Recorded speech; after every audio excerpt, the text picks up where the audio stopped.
Hello, technology enthusiasts, and welcome to another edition of Scaling Your Business with Technology. And as always, the reason we do this is because technology projects are not always easy, but they should be straightforward. So my goal is to help you simplify technology and ultimately accelerate technology adoption so you can help scale your businesses. And today we're talking about ChatGPT and specifically how you use ChatGPT at work in corporations and enterprises, because people are using it. It's one of those things where you can't stop. Everyone's out there using it. And this actually came from a question, actually a number of questions I've had over the last few weeks. So I figured I'd address it. And that question was, how should we use ChatGPT at work? So this was a specific question I was getting over and over again, different variations on it. So I wanted to break this down actually. What is ChatGPT good for? I'm going to cover that first. Then we're going to go into what you need to watch for when using ChatGPT at work. And then we're going to wrap up on a quick checklist for anyone who's looking for advice, guidance on how to implement or share the use of ChatGPT at their business, and what guidelines to give your staff and people using it. I've got a quick checklist at the end for you. As always, taking comments and questions in the live stream here, so feel free to drop in your comments and I'll address those. Had a few come in already, which is awesome, and I'll make sure I cover those, particularly around the data accuracy and bias. So we're going to talk about that as well. So just checking everything's working. Okay, yep, we're good to go. So let's dive into it. At the end of the day, ChatGPT is inevitable. It's one of those things where you can't uninvent technology, and the adoption of ChatGPT has just been, quite frankly, is absolutely amazing. So to the point where people are using it all the time and often, but then there's also some people who are nervous of it, especially people in IT departments. They're worried about how it's being used in businesses, and they're being asked for guidelines. Should we ban ChatGPT in our company? If we do use it, how do we use it in the right way? So let's start with what ChatGPT and other AI tools are good for. There's many AI tools. I want to zoom in on ChatGPT, but this does actually apply to many AI tools. So let's zoom into what it's good for. So drafting content, emails, communications, job descriptions, anything that involves creative writing. I use ChatGPT, and I've worked with my clients on using it to brainstorm ideas around how do I craft this email in a more persuasive manner, or how do I add some friendlier tone to my emails, or maybe a communication if I'm announcing a new team member to a project or onboarding a new member of staff to my team. I asked ChatGPT to draft up that communication in an energetic style, or in a way that uses different tone to help, as long as you prompt it in the right way, give it tone to make sure you put your message across well.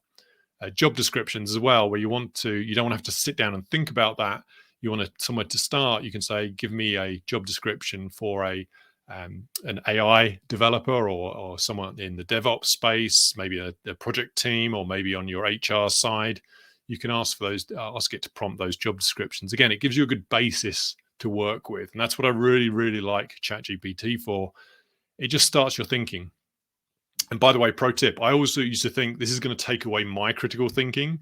But what I found it does, it actually helps my critical thinking, because it starts me off especially when you have writer's block. It's like, where do I start? And ChatGPT is really good at saying, okay, here's a foundation, and it actually starts you thinking more. And that's what I love about this tool. So let's move on to the next, what it's good for, which is research, summarizing points into bullet points. So if you have a long piece of text, maybe you found a really good article, or maybe a friend has sent you something to read, this is a really good way to summarize it. So, hey, ChatGPT, please summarize this into bullet points or sections, or pull out the 3 topics from this article. And I found that really useful as well. Again, it does save time by me not having to read through the article end to end. But what I find is I still need to read the article, but it very quickly pulls out some key points for me, which I can then validate and say, yep, those are the 3 key points. And then I build on it. And that's an important point I'm going to come on to next. So again, it's really good at doing the research. So find me some information on a particular topic around a an AI tool perhaps, or maybe different project delivery methodologies, or how to scale businesses, and then summarizing that into key points. Then we move on to the third point, which is around creating and also checking code. So this is developer code. So this is, again, it's not taking the tools, the skills away from developers, but it's enhancing their skills. It's building on it. So you can actually have ChatGPT create code for you in SQL, Excel macros, and Python, which I've listed there. Many, many other languages out there, computer programming languages and developer languages. It's very good at also reviewing code. So if you put it in there, it can check for errors, flow, functions, make sure you've got the right terms and formats and functions in there as well. Again, it doesn't take away the source of you thinking as a developer to say, what code do I need to write? How do I need to make sure it's accurate? It's almost like a partner, developer partner, to help you write better code. Another great use case is hiring questions to ask at interviews. So again, I've used this many times as well, as in when I'm interviewing a role for a particular for helping a business scale. Maybe it's in marketing or sales, or maybe it's technology, or maybe it's operations. I have a good idea of what I want out of the role, but I'll just put into ChatGPT to say, as a type of company that I'm hiring for, what questions would I ask a candidate around this role that I'm looking to hire? And it'll then, ChatGPT then suggests some questions to ask. Again, a good grounding, a good baseline foundation for me to take and then use to then build on my questions. It helps me think of other questions that I hadn't thought of before. Also, then I think of more questions as a result of what ChatGPT responds with. So again, it's good for that initial creative thinking. Now, another area, which again, this is where it starts to get into the quality and accuracy, but I do want to highlight this, is around checking, for example, checklists for contract reviews. So again, this is a good sense check where what would I look for when reviewing a technical contract? What are the key points to look out for? And you can be specific around the technology or the size of company or even the vendor, and say, what should I look for in a cloud technology contract, or an automation contract, or a services provider contract? Or maybe it's the clauses in an NDA, a non-disclosure agreement. What are the key clauses I should look for? Again, not suggesting that you replace your legal department on any of these contract reviews or your supply chain department, but it gives you that good sense check, because the legal and supply chain have their place and value in reviewing contracts. But you also need to know what's in that contract, especially if you're going to be working with vendors, technology vendors, especially for a long time. So this is a really good way to say, okay, what should I look for in a contract review? And then I can use that to make sure I ask the vendor the right questions when we're interviewing them or going through a selection and evaluation process. And then we're going to dive a bit deeper into this last use case on what it's good for. So summarizing financial statements into a presentation. So some of you are probably putting up some red flags now around financial information and statements, and you'd be right. And I want to cover that in a second. But what I want to suggest is that you can use your internal information. If you sanitize it in the right way and don't share any private information or confidential information, you can use it to then summarize that information into a presentation format, into bullets, into key messages that you need to share and maybe present to management or your team or at a town hall, for example. So similar to that second bullet point around the research, it's very good at taking text and summarizing it into key points. And you could also ask ChatGPT to build on that as well. The number of times I've put in some information, long text around some of the some training material I've written or some of the communication I want to put out there, but I want to summarize it into key points to put into a presentation. It does that really, really quickly. So that's what it's good for. So again, see it as a partner, almost like a computer buddy to help you with your creative thinking, to get your ideas started, and then you build on it. And that's why we want to make sure now we move into the next key thing around this is what it's good for, but now what do you need to watch for? So what do you need to watch for when using ChatGPT? And there are a number of things, because again, bear in mind that ChatGPT is a public open AI, which means all your data is ultimately is shared with others. So that's one of the key things I want to cover, but there are also some others. So the first thing is know that your data is shared. There are some specific options. You can opt out of sharing data with ChatGPT, but it's not easy to find. And I will put a guidance on that in the notes. But what you need to do is make sure, if you're concerned about your data being shared, is go into the settings on ChatGPT and then opt out of the use of this data for training. Because if it's not, assume your data will be shared. Personally, even if I am opting out of that, using the data for training, I'm going to assume my data is shared anyway, because again, it's a free tool that you're using.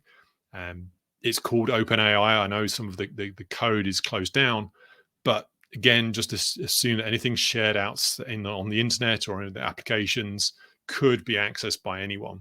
So just be really, really careful about the data you share on ChatGPT. An easy way around that is just to take out the key details. So if you're sharing a financial statement, or some paragraph about your company, just take out the company name, just take out any key details. And if you need to have the financials in there to give you context, just replace the financials with a different number. So you can't trace it back to your own company. So that's the first one, is just know that it is shared, and then the privacy around data is something to watch for. Secondly is accuracy. So at the end of the day, it's the internet. The ChatGPT is basing its source on the internet data around 2021 and earlier.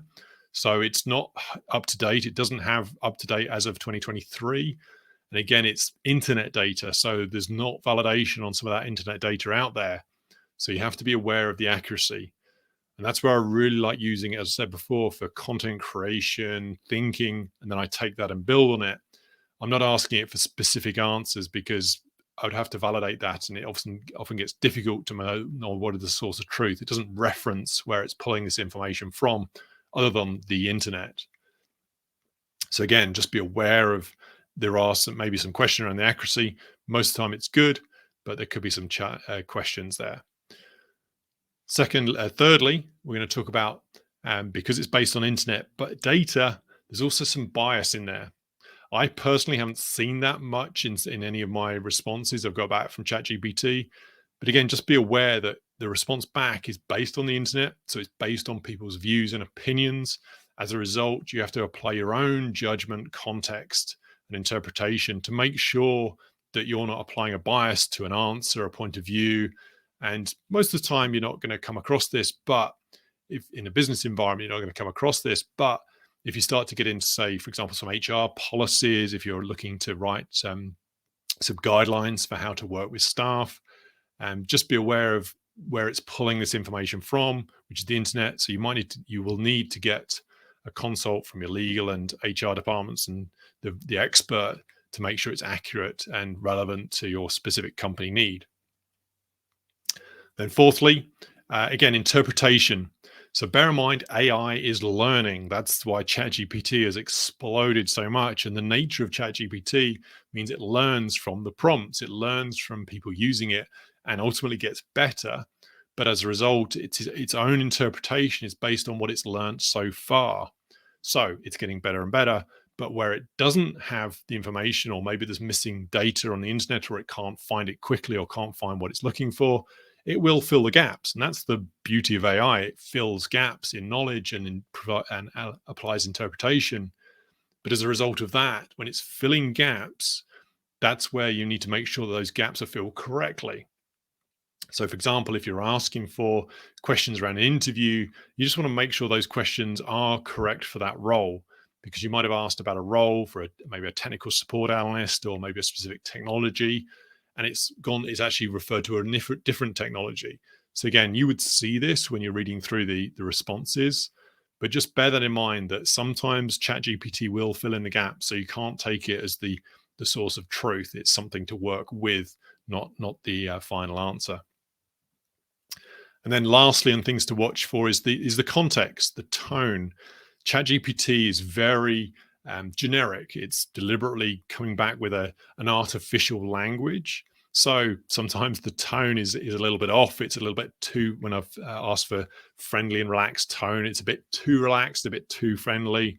I've asked for fun communications, and it's put in some jokes which just didn't really land. So it's funny to read the responses, but it's not something you'd use. So again, just watch for the context and the tone.